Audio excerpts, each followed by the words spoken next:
Gue yakin sedikit dari kalian yang sadar kalau art sering dijadiin referensi dalam anime, seperti lukisannya si Hokusai yang sering dipakai untuk ngebahas art tradisional Jepang, atau Starry Night-nya si Van Gogh yang dipakai Jun Mochizuki untuk menggambarkan imaginary world.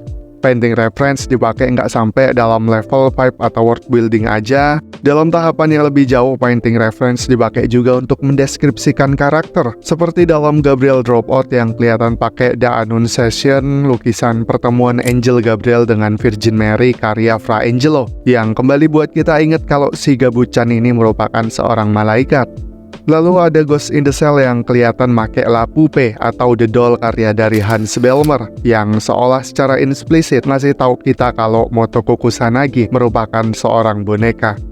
Dari banyaknya art reference dalam anime, gue lihat ada satu karya yang secara konsep konsisten dipakai, yaitu La Pieta, patung marmer pahatan Michelangelo yang menggambarkan momen ketika tubuh mati Yesus berada di pangkuan Virgin Mary. Meskipun kalian bakalan banyak nemuin karya seni yang berbeda dengan penggunaan konsep yang sama, kalian bakalan nemuin satu kesamaan, yaitu tubuh seseorang yang berbaring di dalam pangkuan. Di dalam anime, penggunaan referensi dari Pieta secara utuh bisa kalian lihat dalam opening pertamanya Death Note, storyboard oleh Tetsuro Araki. Kayaknya memang dengan sengaja dia membuat Naomi dan Penber menjadi gambaran dari Pieta, sebagai simbolisasi dari kesedihan mendalam Naomi atas kematian tunangannya.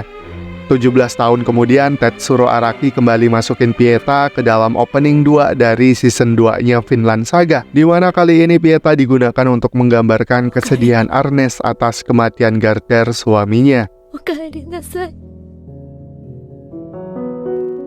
Selain Tetsuro Araki, Tomohiko Ito juga kelihatan masukin Pieta dalam opening pertamanya Fate Apocrypha, di mana kita bisa lihat penggambaran Shiro Kotomine sebagai Mesaya. Seperti dalam legendanya, Shiro Kotomine atau Amakusa Shiro Tokisada merupakan seorang misionaris di Jepang yang mendapat julukan sebagai anak Tuhan, karena memang secara legenda ia diceritakan memiliki beberapa mukjizat seperti yang dilakukan oleh Yesus.